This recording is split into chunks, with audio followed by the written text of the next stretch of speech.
On a une première question qui nous dit, enfin, les chrétiens d'Orient sont-ils en danger, en tout cas en Irak? Est-ce que ces tensions entre le gouvernement central irakien et le gouvernement kurde les met en danger?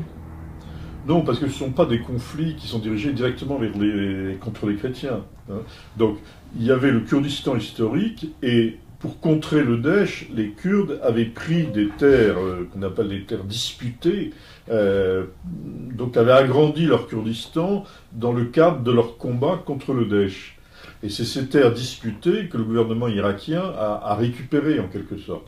Je doute que ça aille beaucoup plus loin.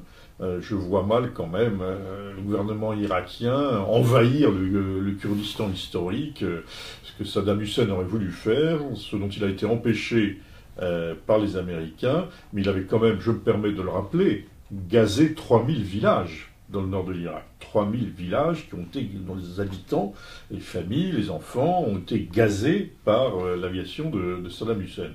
Mais je doute donc aujourd'hui que le gouvernement de Bagdad rentre dans le Kurdistan. Ce sera assez dramatique parce que ce sera à ce moment-là des combats extrêmement violents. Alors les chrétiens ne sont pas directement visés par ces combats, mais évidemment, vous comprenez, dans ce contexte de guerre, dans ce contexte de conflit, ça rend le retour et la reconstruction beaucoup plus difficile.